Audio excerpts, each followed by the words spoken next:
Баршаңызға ассалаумағалейкум.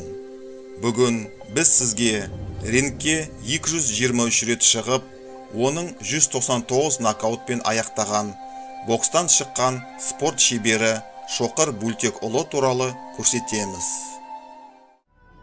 Бұл ағамыз бұдан 100 жылдай уақыт бұрын, яғни 1916 жылдың 29 қазанында Маңғыстау облысының Жармыш ауылына қарасты Сарқауақ деген жерде дүниеге келген.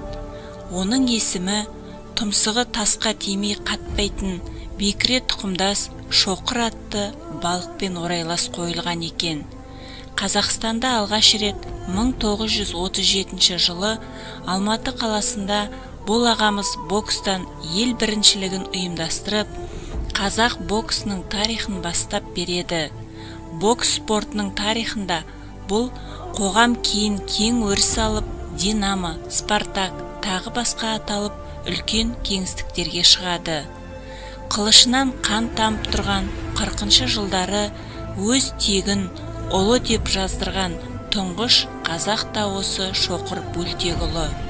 Алматының көшесінде жігіттермен бірге Шоқыр атамыз келе жатқанда бәрі қоғадай жапырылып жол береді екен. Сол кездері Шоқыр атамыздың беделі қазіргі әлемдік әншілерден биік болмаса кем болған жоқ, дейді белгілі спорт журналисі Қыдырбек Рысбек. Бас кеспек болса да тіл кеспек жоқ деген халық нақылына келтірілген мысал Шоқыр Бөлтекұлының өмірінде де бар. Шоқыр соғыстың кезінде фамилиясына ұлы деп жаздыртқанын айттық.